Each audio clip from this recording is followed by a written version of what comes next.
Buen día, nos encontramos hoy aquí para discutir algunos temas relevantes para el derecho internacional público. La primera pregunta nos habla sobre qué es y cuál es la importancia del hecho ilícito y de las formas de reparación. Antes de hablar del hecho ilícito, es importante tener presente que la responsabilidad internacional de los estados es un principio fundamental en el derecho internacional público. Este establece que el Estado debe asumir la responsabilidad por actos u omisiones contrarios al derecho internacional. Por lo tanto, debe reparar los daños causados. Por lo anterior, esta responsabilidad se genera cuando se produce un hecho ilícito que implica una conducta atribuible al Estado que viola una obligación internacional. Asimismo, la importancia de determinar cuál es el hecho ilícito de determinado caso es que éste constituye la base para la imputación de la responsabilidad internacional al Estado y por ende para la exigencia de reparación, la cual hace una referencia a la consecuencia jurídica de la responsabilidad internacional de cada Estado y tiene como finalidad restablecer la situación anterior al acto ilícito o determinar el daño causado. Existen varias formas de reparación. La reparación e indemnización, la cual consiste en el restablecimiento de la situación anterior al acto ilícito, en una indemnización de los perjuicios ocasionados o la realización de ambas cosas. Está la restitución de los derechos vulnerados, la de garantía de no repetición y la satisfacción como tal, que puede constituir una disculpa o en cualquier otra forma adecuada de reconocimiento del daño causado. Su elección dependerá de la circunstancia específica de cada caso. Cualquier tipo de reparación es esencial para restaurar los derechos y compensar los daños causados, contribuyendo a la preservación de la paz y la seguridad internacionales. Como segundo punto, tenemos una pregunta acerca de las soluciones pacíficas de las controversias. Entonces, ¿cuáles son las soluciones pacíficas de las controversias internacionales y sus principales instrumentos? El derecho y la práctica internacional imponen a los estados solucionar sus desacuerdos o controversias por medios pacíficos sin recurrir a la fuerza. Sin embargo, no imponen determinados medios de solución.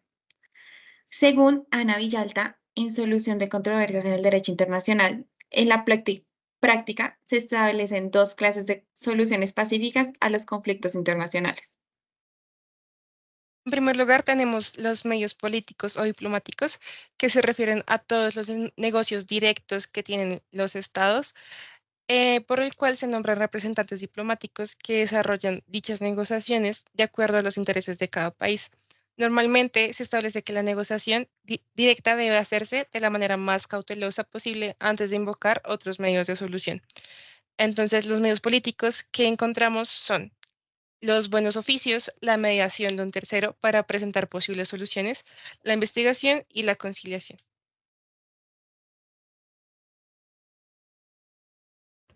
Y los medios jurídicos que nosotros encontramos hacen referencia a los que tienen como resultado una decisión obligatoria de un tribunal. Estos son el arbitraje y la solución judicial. La diferencia entre estos dos medios radica en que el arbitraje son las partes las que constituyen, a su parecer, el tribunal, quienes serían los árbitros y las reglas a seguir. Pero en el arreglo judicial ya existe dicho tribunal o corte, la cual tiene sus propios jueces y reglas, como lo es la Corte Internacional de Justicia, que tiene sus magistrados independientes. Por otro lado, en el arreglo judicial tenemos dos fases para que se dé el procedimiento ante la Corte. Una escrita donde se comunica a la Corte y a las partes y todo tipo de documentos necesarios, las memorias, las contramemorias, las réplicas y las dúplicas. Y en la oral, en donde se realizan las intervenciones de cada agente, abogados, testigos, peritos, que en la audiencia se encuentran en generalidad. En tercer lugar, tenemos una pregunta acerca del Estado como sujeto de derecho internacional. ¿Por qué se habla de crisis de la soberanía del Estado en el marco de derecho internacional? Esta hace referencia a la pérdida de poder absoluto de los estados en la toma de decisiones. tanto internas como externas, debido a diversos factores como el avance de la tecnología, la eliminación de fronteras, el flujo de capitales, el surgimiento de organizaciones mundiales, imponiendo reglas y principios del derecho internacional como un derecho común de todos los estados, sin tener en cuenta la autodeterminación de los mismos. Esta crisis se ha venido presentando e incrementando principalmente por la necesidad de crear un sistema jurídico internacional que modifique la soberanía absoluta de los estados, pues se viene buscando cambiar el derecho internacional actual por un derecho mundial en conjunto. Lo anterior hace referencia a la interdependencia global que existe a día de hoy con la constante aparición de actores no estatales con influencia en asuntos internacionales. Em, la crisis de la soberanía del Estado ha llevado a una revisión del concepto de soberanía y se ha planteado la necesidad de una consideración de la sociedad internacional como una comunidad en la que los Estados participan en igualdad de condiciones y en la que la soberanía consiste en la exclusividad de jurisdicción en ciertos sectores, sujeta a preceptos con fuerza constitucional. Pero esto pues ha generado varias tensiones entre la autonomía estatal y la cooperación internacional. Este problema por ahora no va a cambiar ni va a evolucionar, pues primero es necesario modificar el derecho internacional en su totalidad. Por último, describiremos brevemente la capacidad para celebrar tratados, las reservas, su observancia y cumplimiento e interpretación de las fuentes de derecho internacional. Las fuentes del derecho internacional se han dispuesto a partir de los factores que llevan a la creación de dicha norma y por los procesos que llevan también la creación de estas. Se considera que las fuentes del derecho internacional parten de dos teorías. La primera, la teoría pura del derecho, por la cual se afirma que el ordenamiento jurídico hay ciertas normas que otorgan a determinados hechos la calidad de crear derecho. Es decir, existe una conducta humana que crea un antecedente para la creación de la norma. Como segunda teoría, tenemos la teoría de Hart. Esta considera que el derecho se crea a partir de reglas primarias y secundarias.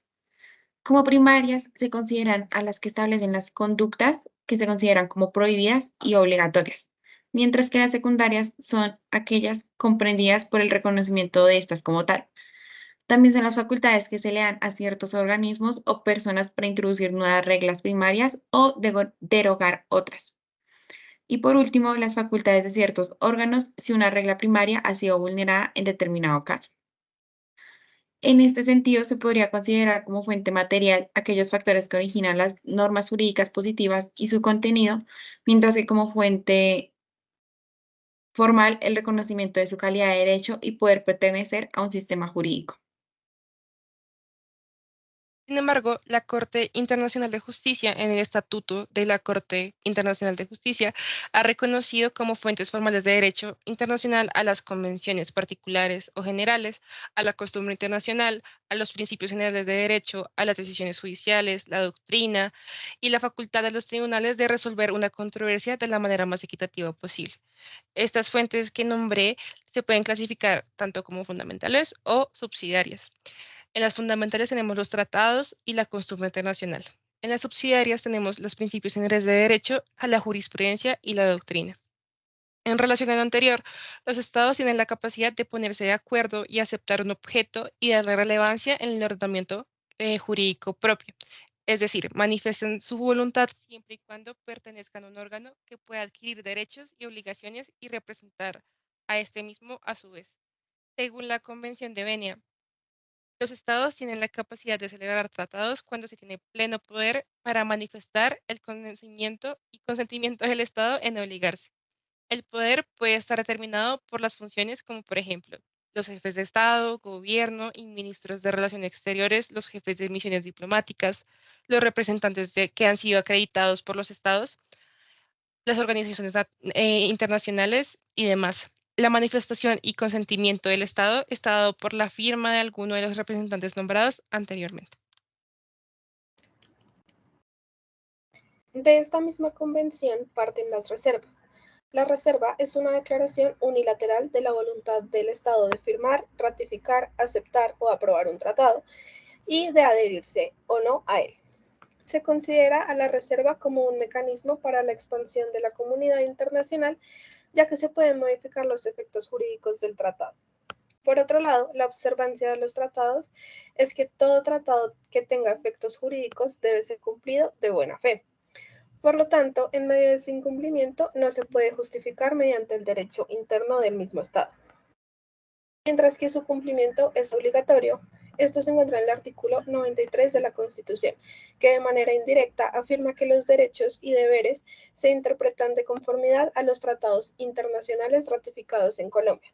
Es decir, no da potestad de elegir si se aplican o no dentro del Estado. Por último, la interpretación de los tratados en los estados parte de la doctrina, quienes determinan el verdadero sentido y alcance de las normas jurídicas, a su vez aclarando los posibles aspectos que generan confusiones.